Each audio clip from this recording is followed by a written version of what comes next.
Acá estoy comiéndome unos abominables, según la ley de Moisés. Pero como no estoy bajo la ley de Moisés, esto no es abominable. Es Hermanos, es un mito del cristianismo de que la ley de Moisés enseña a no comer animales impuros o inmundo, como lo traducen mal nuestras Biblias. En realidad este concepto ya estaba desde la fundación del mundo. No es como te lo enseñaron en la escuelita dominical. Antes del diluvio ya se conocía este concepto de animales puros e impuros, como lo indica Génesis 7.2. Dios le dijo a Noé que tomara 7 parejas de animales puros y una pareja de animales impuros. ¿Por qué esto? Porque los animales puros después iban a ser sacrificados y no los impuros, para preservar las especies. También está el pasaje en la que Abraham recibe unos ángeles y les ofrece comer, pero no les da animales impuros, como se muestra ahí en Génesis 19, 18, 6. Es importante mencionar que en el judaísmo el concepto de inmundo no significa lo mismo que impuro. Se refiere a los animales que no son aptos para el consumo humano, pero no necesariamente que son moralmente impuros. Hermanos, no estamos hablando de salvación, sino de santificación. En el Nuevo Testamento se menciona el caso de Pedro, que nunca comió nada impuro, según el relato de Hechos 19. Como, hermano, no era que Jesús había hecho puro todos los alimentos, no lo tenés que interpretar en ese contexto como te lo explica la Iglesia Evangélica ni católica, sino en el contexto donde estaba Jesús. Los animales puros, los animales aptos para el consumo humano son los que dice el Levítico, sino porque cuando a Jesús lo están por crucificar no encontraban nada de qué acusarlo y buscaban gente que hablase en contra de él. Si Jesús hubiese dicho que podía comer animales impuros, lo hubiesen crucificado en ese mismo momento. En este pasaje Pedro tiene una visión en la que baja un lienzo, está de hecho, del cielo, para que comiera todo tipo de animal. Dios le dice que los mate y que coma, pero Pedro se niega porque algunos de ellos son impuros. Es decir, si Jesús dijo que eran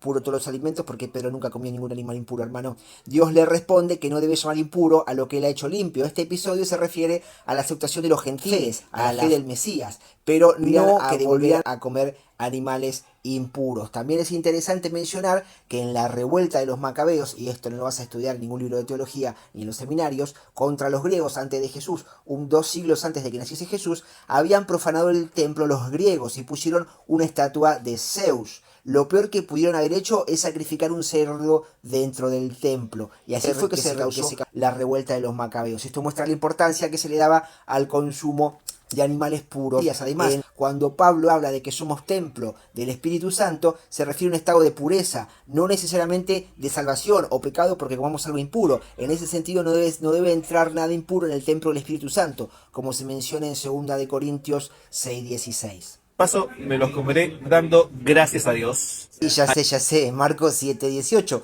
Vamos allá. Y les dice, vosotros también estáis sin entendimiento, ¿no comprendéis que todo lo de fuera del hombre entra, no puede contaminarlo, sino lo que entra en su corazón, en el vientre y sale a la letrina? Esto decía, purificando todos los alimentos, es decir, declarando limpios ritualmente, hermano. No moralmente, que ya podemos comer de todo. Es lo bueno estar bajo la ley de Cristo y no bajo la ley de Moisés. Hermanos, Jesús nunca descartó la ley de Moisés, como a veces se piensa en el cristianismo. Al contrario, Jesús confirmó la importancia de la ley de Moisés. Por ejemplo, cuando sanó al ciego, le dijo que fuera a presentarse ante los sacerdotes, tal como lo estipuló Dios en la ley que dio a Moisés. Nunca le dijo, no vayas, ya estás sano, no hagas nada de lo que dice la Torá. Si la ley de Moisés hubiese sido descartada, ¿por qué entonces Moisés estuvo presente en el monte de la transfiguración animando a Jesús, a Yeshua? Si la ley de Moisés hubiera sido descartada, ¿por qué Jesús dijo a sus seguidores que obedecieran la ley de Moisés y no las enseñanzas de los fariseos? Dice, por ejemplo, entonces Jesús habló a la multitud, Mateo 23, y les dijo, en la silla de Moisés se han sentado los escribas y fariseos, así que todo lo que os digan y que guardéis, guardadlo y hacedlo, pero no hagáis conforme a sus obras porque dice y no hace. ¿Qué quiere decir esto? Que cuando se sentaba alguien en la silla de Moisés, se limitaba solamente a leer lo que decía la ley de Moisés, por eso dice que le hagan caso, pero cuando se levantaban de ahí, ellos daban sus enseñanzas, Jesús les decía que no aprendan los agregados a la ley de Moisés, sino que sigan así la ley de Moisés limpia, como lo dice tal cual, sin los agregados de los fariseos. Si Jesús hubiese abolido la ley de Moisés, ¿por qué le dijo al hombre rico que para tener vida eterna siguiera los mandamientos de Moisés? Lucas 10, 25, 28. Haz esto y vivirás, le dice Yeshua. Si la ley de Moisés ya no está en vigencia, entonces, ¿por qué se sigue haciendo la entrega de los niños en las iglesias cuando eso está en la ley de Moisés? ¿No sabías que sale de ahí, hermano? Sí, no es un invento del cristianismo ni de Jesús, ya estaba en la ley de Moisés, la consagración del primogénito. Si la ley de Moisés ya no está en vigencia, entonces tienen que dejar de celebrar la Santa Cena, ya que esto está instituido en la ley de Moisés, Levítico 12. Acá está todo el pasaje, por no mencionar el diezmo, hermanos, que está en la ley de Moisés, y que hablar de las ofrendas. Lo que no está en la ley de Moisés son los pactos del hombre con Dios. Ah, pero eso es un invento del cristianismo y eso lo aceptan. No existe tal pacto del hombre con Dios, sino Dios con el hombre, hermano. Si la ley de Moisés ya no está en vigencia, entonces tendríamos que dejar de decirle a Jesús Mesías, ya que el concepto de Mesías sale de la ley de Moisés. Si la ley de Moisés no está en vigencia, ¿por qué Jesús le dio instrucciones a sus discípulos que le enseñaran todo lo que habían vivido y aprendido en cuanto a él, lo que él habló y predicó, que fue la Torá? Mateo 18, el concepto de los 3 testigos está en la ley de Moisés. ¿No sabían, hermanos, que sale la ley de Moisés, los 3 testigos? Bueno, hermano, considere estas cosas. Estaría quebrantando la ley de Moisés. Estaría siendo maldito.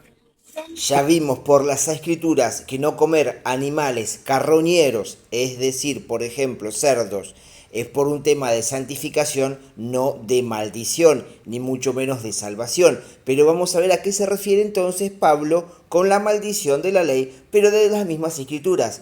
Cosa que no te cuenta ningún seminario teológico, ni mucho menos el pastor de turno. Lo que se refiere Pablo en Gálatas a la maldición de la ley está clarísimo en la misma ley. Está en Deuteronomio. Dice Deuteronomio 11, mirad, yo pongo hoy delante de vosotros la bendición y la maldición. La bendición si escucháis los mandamientos del Señor, vuestro Dios, que yo os mando hoy. Y la maldición si no escucháis los mandamientos del Señor, vuestro Dios, si no os apartáis del camino que yo os ordeno, para ir en pos de otros dioses que no habéis conocidos.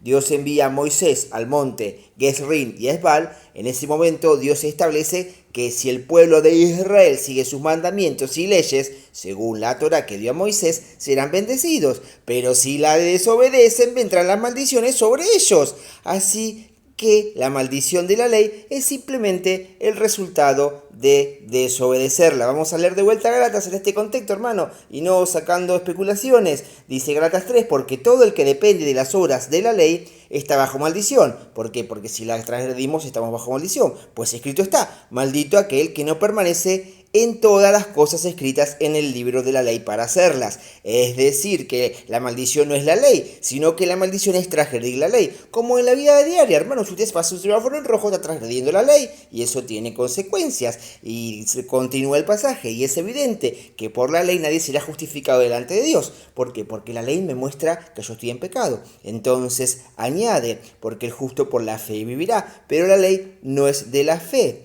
sino del que hace las cosas vivirá por ellas. Es decir, cuando Pablo dice que la maldición de la ley fue clavada en la cruz, se refiere precisamente a esa maldición, que es la de desobediencia de la ley, que Dios manda a Moisés. Sin embargo, esto no significa que la ley en sí misma sea maldición. El mismo Pablo dice que es santa. Hermano, David dice que se deleitaba en la ley de Dios, sino que la maldición viene como resultado de no obedecerla.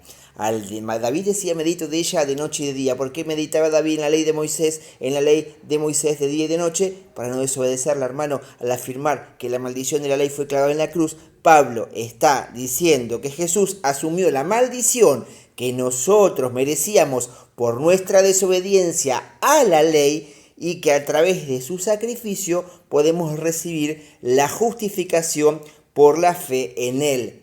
Es importante tener en cuenta el contexto y la intención de las palabras de Pablo para entender correctamente lo que quiso transmitir en la carta de Gálatas, hermano. En ningún momento pensamos al estudiar de la Torá ser salvo por la ley. Eso es un invento del cristianismo. En la primera parte vimos cómo dentro del cristianismo circula una mentira. Allí se dice que aquellos creyentes en Jesús que se abstienen de comer cerdo y animales impuros no lo hacen porque si no caen bajo maldición. Esta afirmación, que generalmente se hace desde los púlpitos, denota una falta de conocimiento bíblico e histórico. Descubrimos en el episodio pasado que en realidad uno se abstiene de esto por un tema de santificación, no de maldición, ni mucho menos por pérdida de salvación. Por ejemplo, Jesús en Mateo 24, cuando habla de la abominación de desoladora. Dice, por tanto, cuando veáis el lugar santo, en el lugar santo la abominación desoladora, huid, como habló el profeta Daniel. En el versículo 20 dice, huid y que no sea en Shabbat. Bueno, en ningún momento Jesús consideró que el día del Señor sería el domingo, pero a lo que me refiero en el pasaje de la abominación desoladora, se refiere, ¿saben a qué se refiere? Al templo de Jerusalén, cuando Antíoco Epifanes, un siglo y medio antes que naciese Jesús, profanó el templo de Jerusalén sacrificando un cerdo en el interior del templo y quitando la menorá y colocando una estatua de Zeus en su reemplazo. Esto generó un gran grupo de judíos liderado por judíos que se llaman macabeos, quitasen el dominio a los griegos y los expulsasen, recuperando el control del templo. Si consideramos las palabras de Pablo acerca de que somos templo del Espíritu Santo, podemos inferir que al igual que el templo físico, donde no se permitía entrar nada impuro, debemos evitar consumir alimentos impuros con las normas establecidas en Levítico 22, ya que nuestro cuerpo es el templo del Espíritu Santo. También desenmascaramos otras mentiras que se repiten en muchas iglesias, contrastados con la palabra de Dios, hermanos, que afirman que la ley es maldición y que ya no estamos bajo la maldición de la ley. Sin embargo, en el video anterior que presenté varios pasajes bíblicos, que la maldición de la ley se refiere precisamente a transgredir la ley, no a la ley misma. Es decir, que si cumplían la ley de Dios, Dios los iba a bendecir, pero si no cumplían la ley de Dios, les iban a alcanzar las maldiciones. Es como cuando cometemos un ilícito, que la ley nos condena, aunque alguien pague la fianza para que salgamos, la ley sigue estando vigente, hermano. Pablo en Gálatas 3:10 está enseñando Torah. Si el fundamento de Pablo no era la Torah, la instrucción del Eterno, ¿cuál era su fundamento? ¿Algo que él se sacó de la manga, algo que se inventó, lo que a él le pareció mejor? Sandra no ha leído el Nuevo Testamento. Que desconoces la Escritura, pero es un desconocimiento brutal. Sandra tiene un desconocimiento brutal. Esta falacia se llama falacia ad nominem, en latín, que significa en contra de la persona. Esto ocurre cuando en lugar de abordar las ideas o los argumentos presentados se ataca directamente a la persona que los expone. En las redes sociales es común encontrar personas que recurren a ataques personales antes que presentar argumentos bíblicos. Un ejemplo de esto es Jacob, quien pregona estar en contra del antisemitismo, pero en sus videos hace referencias claras que tiene una postura anticristiana. La fuerza de nuestro argumento no proviene de descalificar a la otra persona, sino de respaldar afirmaciones con pruebas bíblicas y sólidas. Vamos a ello. Si tú hubieses leído el capítulo 1 de Gálatas, al final del verso 11 en adelante, Pablo dice de dónde enseña el evangelio que él predica. Esto descarta a Moisés, descarta a los escritores.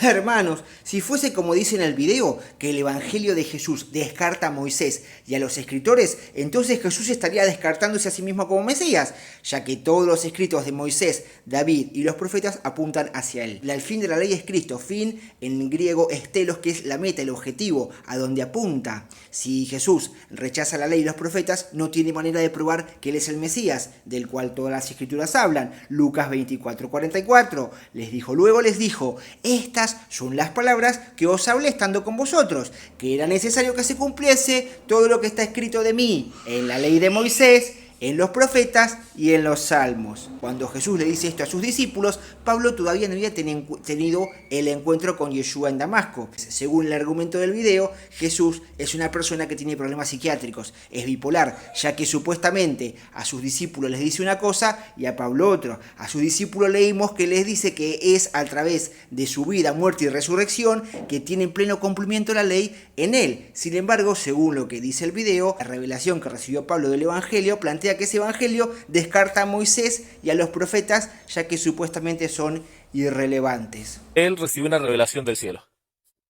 Dice que fue un hombre al cielo, así que no es Torá eso, Sandra. Bajo ningún punto de vista es Torá. Pablo no fue al cielo, fue al tercer cielo, el lugar de los Sadiquín, el Gadedén. ¿Sabía usted, hermano, que según el judaísmo hay 7 cielos? Bueno, lo dejamos para otro momento, hermano, que poco conocemos de lo que sabía Pablo. Por otro lado, el significado de judaizar no es enseñar Torah, sino el mayor judaizante sería Yeshua, ¿no? También, por otro lado, no a los gentiles convertidos no se les pedía algo diferente. Los gentiles convertidos no eran ni más ni menos que nadie. Elohim no hace acepción de personas y, de hecho, desde el principio, a todos los gentiles que se convirtieron al pueblo se les llamó Benei Israel. Si de hecho tú lees los escritos del apóstol Pablo, no menciona Torá, no enseña Torá. O sea, no enseña a Pablo Torá. Entonces, no sé qué estás leyendo, Sandra, para terminar concluyendo que Pablo enseña Torá. Es más, si hubieses leído el capítulo 3 de la carta de Gálatas, Pablo condena al que enseña Torá. Al que enseña Torá, el que guarda Torá, es maldito. Eso me dice que no has leído el Nuevo Testamento. Si interpretamos las escrituras como dice el del video, entonces Jesús hizo maldito a todos los que lo escucharon, porque Jesús enseñó Torá. Enseñar Torá no te hace maldito. En Mateos 22, 35 al 40, cuando le preguntan a Jesús cuál es el más grande mandamiento, Jesús no inventó nada, no dijo nada novedoso. Le citó Levíticos 19, 18, Deuteronomio 6, 5 y Deuteronomio 10, 12. Puedes buscarlo, hermano. Además, también, si consideramos que enseñar Torá es maldición, entonces cuando el joven rico le preguntó en Mateo 19, 16 qué había de hacer para heredar la vida eterna, Jesús le preguntó si guardaba los mandamientos. Él le dijo que sí, y él le dijo: haz esto y vivirás. O sea que Jesús lo estaba maldiciendo porque lo estaba enseñando Torá. No tiene sentido, hermano. Además que si enseñar Torá es maldición, Jesús hizo que sus discípulos se sintieran obligados a cumplir estrictamente la ley de Moisés cuando les ordenó guardar todo lo que había dicho Moisés, como menciona en Mateo 23, del 2 al 3. Buscarlo en cualquier versión bíblica, hermano, dice lo mismo. Además, en la parábola del rico y de Lázaro, Jesús resalta la importancia de prestar atención según la ley de Moisés, es decir, a Moisés y los profetas tienen, a estos oíd. Entonces, en el final de sus días, cuando Pablo compadece ante varios gobernantes romanos, Hechos 24:14 dice: pero esto admito ante ti, que según el camino que ellos llaman secta, es decir, según lo que los judíos dicen que el camino que yo sigo está mal, así sirvo al Dios de nuestros padres, creyendo en todo lo que está de acuerdo a la ley y los escritos de los profetas. No está diciendo Pablo que descartó ni la ley ni los profetas. Romano 3:31. Luego, por la fe invalidamos la ley de ninguna manera. Al contrario, confirmamos la ley. Romanos 7:12. De manera que la ley es santa y el mandamiento es santo, justo y bueno. Antes de ir a Gálatas 1.14, como cuestiona en el video, es importante comenzar con Gálatas 1.1 para establecer el contexto adecuado. Pablo, apóstol, no de hombres, sino por Yeshua HaMashiach, Jesús, el Mesías, y por Dios Padre, que lo resucitó de los muertos. En hebreo la palabra apóstol se traduce como Sheliach.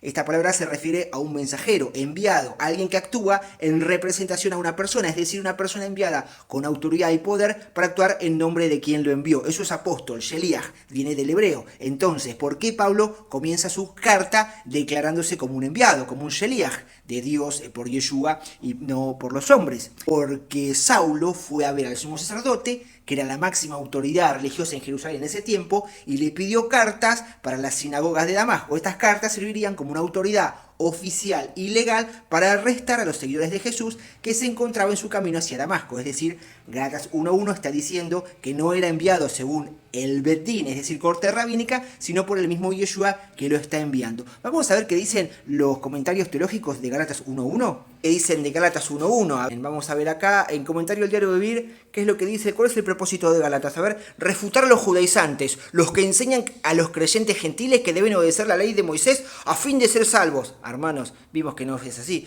Y hacer un llamado a los cristianos a la fe en Cristo. A ver qué dice acá. Esto se llama antisemitismo, hermano. Esto es antisemitismo. Cuando el mismo Jesús dice que la salvación viene de los judíos. Luego dice acá: luego de una breve introducción del 1.1 al 5, Pablo se dirige a los que estaban aceptando el evangelio distorsionado de los judaizantes. El evangelio distorsionado de los judaizantes. ¿Qué es el evangelio que predicaba Pablo? Ahora vamos a verlo, hermano, en un ratito. En el video repiten constantemente que Pablo predicaba el evangelio de Cristo. Suena muy bonito, muy poético, pero ¿cuál es el evangelio que predicaba Pablo? El evangelio de Cristo. Porque la primera vez que se le aparece Jesús, a Pablo le dice que entre a la ciudad y se le iba a decir qué es lo que tenía que hacer. La segunda vez que tiene un mensaje de Dios es por Ananías, que le dice lo siguiente, esto está en Hechos, dice: ve, refiriéndose a Pablo, porque instrumento escogido me es este, para llevar mi nombre en presencia de los gentiles, de reyes y de los hijos de Israel, y le mostraré cuánto es necesario que padezca por mi nombre. ¿Qué significa esto de padecer por el nombre, de llevar el nombre de Dios? Eso se llama Kiddush Hashem, en hebreo, que en otro momento lo podemos ver. Pero vamos a Gálatas. Llegamos a la porción de Gálatas donde el hermano dice que Pablo predicaba el Evangelio de Cristo. Pero ¿cuál es el Evangelio de Cristo? Vamos a ver acá, Evangelio, Evangelión, esto está en griego. Vamos a ver en dónde aparece la palabra Evangelión en el Nuevo Testamento. Perfecto, tenemos acá cuando Yeshua enseñaba el Evangelio en las sinagogas, sanando a todas personas y todas enfermedades. Cuando Yeshua recorría las aldeas y predicaba el reino. Acá tenemos será predicado este Evangelio en todo el mundo. De ciertos digo que cuando se predique el evangelio en todo el mundo, también se encontrará lo que ya está hecho, la mujer que había roto el frasco de alabastro sobre sus pies, pues Juan fue encarcelado y Jesús predicaba el evangelio. Bueno, vemos que en un montón de lugares Jesús predicaba el evangelio, pero ¿cuál es el evangelio de Cristo, hermano? Y acá quiero que pongas un poquito de atención, porque en ningún momento Jesús dijo que iba a morir y resucitar por sus pecados. Una sola vez lo dijo cuando estaba por ser entregado y sus discípulos ni siquiera lo entendían, porque dice la Biblia que ellos no entendían lo que les decía. Entonces, si Jesús no predicaba que iba a morir y a resucitar, ¿cuál era el evangelio que predicaba Jesús? ¿Cuál era el evangelio que predicaba Pablo? Te lo explicó este hermano. Si descartamos la Torá y los escritos de los profetas, tenemos que descartar quién era Jesús. Es más, el mismo Pablo que predicaba el evangelio de Jesús te va a explicar qué es el evangelio de Jesús. Romano 10, del 14 al 15, como está escrito, dice Pablo, que dice que nunca enseñó Torá, y acá está enseñando Torá, como está escrito, cuán hermosos son los pies de los que anuncian la paz, los que anuncian las buenas nuevas. Acá Pablo está enseñando Torá, porque esto lo está sacando de Isaías 52:7, qué hermosos son los montes y los pies que trae las buenas nuevas del que anuncia la paz, del que trae las buenas nuevas de gozo, del que anuncia la salvación, y le dice a Sión, tú reinas. ¿Saben cómo interpretan los rabinos este pasaje que está citando Pablo de Isaías? Dicen que es la descripción de los pies mensajeros que anuncian la llegada del Mesías y la paz del que traerá la redención del mundo. Consideran que este versículo habla de la redención y el consuelo que el Mesías va a traer a Israel y a toda la humanidad. ¿Les suena esto de Efesios 6:15? Que se vistan de los calzados de los pies del Evangelio de la paz. Pablo no enseñaba Torá. Pablo enseñaba Torá todo el tiempo, hermano, pero bajo la interpretación de Yeshua. Hay que leer en contexto y saber un poco sobre la ley oral también, porque Pablo también sabía de la ley oral. Para ilustrarles este punto les voy a citar un pasaje muy controvertido que muchas veces la gente me pone, que esto está en Romanos 14:14, donde Pablo dice que considera que nada es inmundo en sí mismo, pero la clave está en ver el versículo anterior. Acá un hermano me puso esta cita, yo le dije que está fuera de contexto, el hermano me pone ilustrame, lo voy a ilustrar, hermano. Romanos 14:14, contexto, un versículo anterior. Un versículo anterior, hermanos, dice, así que no juzguemos más nada los unos a los otros, antes bien, decidid no poner tropiezo ni obstáculo al hermano. Yo sé y confío en el Señor Jesús que de por sí nada es inmundo, pero para el que piensa que alguna cosa es inmunda, para él es inmunda. Acá está hablando de los sacrificios, las ofrendas sacrificadas a los ídolos. Pero, ¿por qué en el versículo 13 dice Pablo de no poner tropiezo? En el judaísmo, en la época de Jesús, en la época de Pablo, se enseñaba que estaba prohibido ofrecerle a un nazareno un vaso de vino o darle a un gentil un pedazo de carne tomada de un animal vivo, ya que esto violaría el mandamiento de no poner tropiezo delante de los ciegos en el camino. Esto está en Levítico 19:14. Un rabino, del cual Pablo se graduó en su academia, afirmaba que nadie debe ser alimentado con aquello que él considera prohibido. Cosas que son permitidas para algunos pero prohibidas para otros. No debemos tratarlos como permitidas para anular aquellas cosas consideradas prohibidas. ¿Quién es el autor de esta enseñanza? Esto está en el Talmud. El rabino Gamaliel, ¿sí? Con el que Pablo dice que estudió a sus pies. Evidentemente, Rab Shaul, el apóstol Pablo, estaba aplicando este principio de la ley oral a la comunidad compuesta ahora por creyentes de origen gentil. Me asombra la gran cantidad de versículos que citaste, arrancado de contexto, así, totalmente arrancado de contexto. Pero él no está bajo la ley de los judíos, y está bajo los gentiles, bajo la ley de Cristo. O sea, el cerebro no estaría mal. Usar la Biblia en contexto estaría mejor.